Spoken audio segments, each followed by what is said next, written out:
Good afternoon. My name is Sakina Alston, and I'm a student at East Coast Polytechnic Institute, that is ECPI University. I am completing an assignment for Nursing 511, which is Theoretical Foundations, a Multidisciplinary Approach for Martha Colvin. The assignment is to broadcast a PowerPoint on a nursing theory of our choice. I chose Dorothy Johnson's Grand Nursing Theory of the Behavioral Systems Model, excuse me. So, Dorothy Johnson, in her early life, all I've got is that she was born on August 21st in 1919, Savannah, Georgia. Her education consists of an undergrad education, a BSN, that she received in 1942 at Vanderbilt University in Nashville, Tennessee. And her graduate education is a master's in public health that she got from Harvard University in 1948. Her career. She was an assistant professor of pediatric nursing. She was an associate professor of nursing. She was a professor of nursing at University of California, Los Angeles, UCLA. And she retired in 1978, before I was born. Behavioral systems model is her model. It's a grand nursing theory. It's based on human needs. And it was first proposed in 1968. Characteristics of human needs theories are that body, physiology, mind, and social interaction with the environment and people are assessed. Persons evaluated using this theory are considered the sum of all these parts. Humans are acknowledged as spiritual beings. Humans naturally respond to their environment. Changes anticipated and expected as humans acclimate to their environment. Every effect is related to an affect. Find the effect, equate it, and restore it. Making sure you're still all paying attention. So the assumptions of the behavioral systems model are that the system is a patient, human being, that is comprised of behaviors. So the patient is a behavioral system. Structure. All parts of the system interlock with instinctive behaviors to keep the system stable.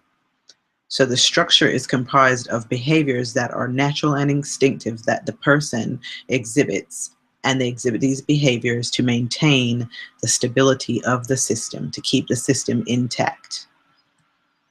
The environment is internal or external effects on the system, such as elevated blood sugar, or that would be an internal effect, and cold weather would be an external effect. The nurse's role is to assist in regulating behaviors to keep the system stable. So a person would normally eat, they would exhibit the behavior of eating food to maintain their blood sugar. If they did not eat food and their blood sugar dropped, then the nurse would come in and administer some kind of dextrose or sugar or food so that the person's blood sugar would be restored back to within normal limits. So the nurse adjusts the behavior of the patient if the patient cannot exhibit behaviors to keep their structure of the system intact. Major assumptions of the theory include the type of behavior and the consequences achieved allow determination of the drive stimulated or the goal sought. So we can observe what the person's doing and make inferences as to what kind of goal they were trying to achieve or what drive was initiated, such as if we see that a person is having intercourse, then they might be trying to respond to the drive of wanting to reproduce.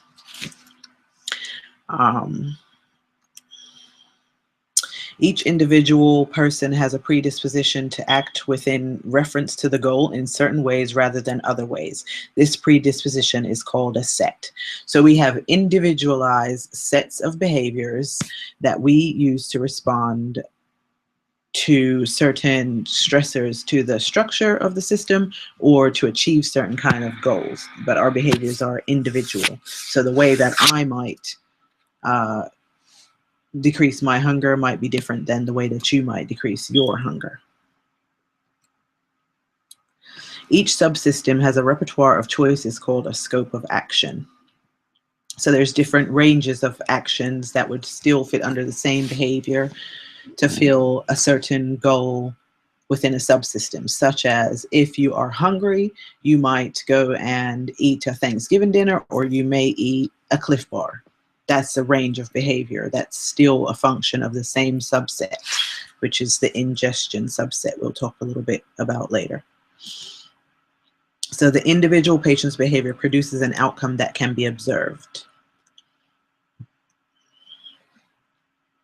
Concepts and definitions. Like I said, this is a grand nursing theory. There are several concepts and definitions because it covers a wide scope.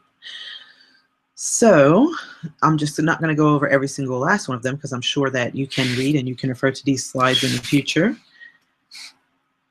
So I am going to go over the behavioral system, which states that man is a system that indicates the state of the system through the behaviors. So we can tell what kind of health a person is in based on observation of their behaviors. We can see if they are exhibiting behaviors that would fulfill the goals of each subsystem, such as if a person is hungry, do they eat or do they not eat? We can observe that behavior.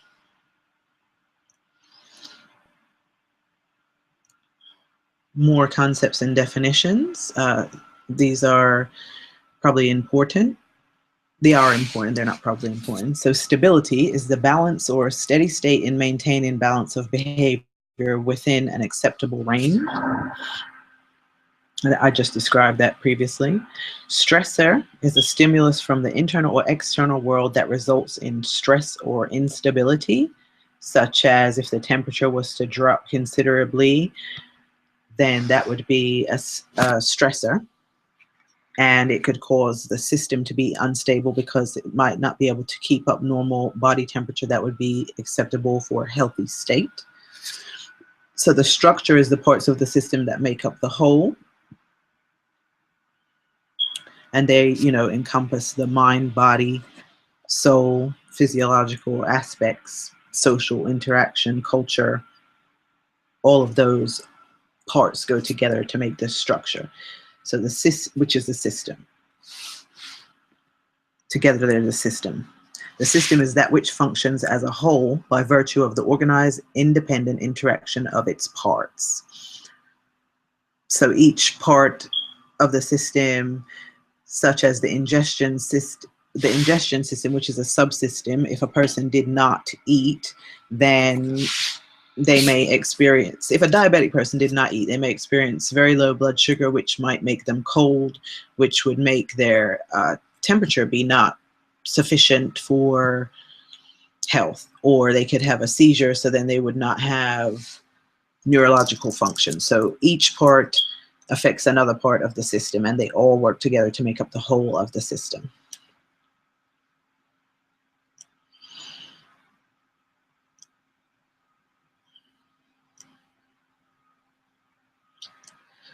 Concepts and definitions continued. The subsystem, we'll get into that a bit more later.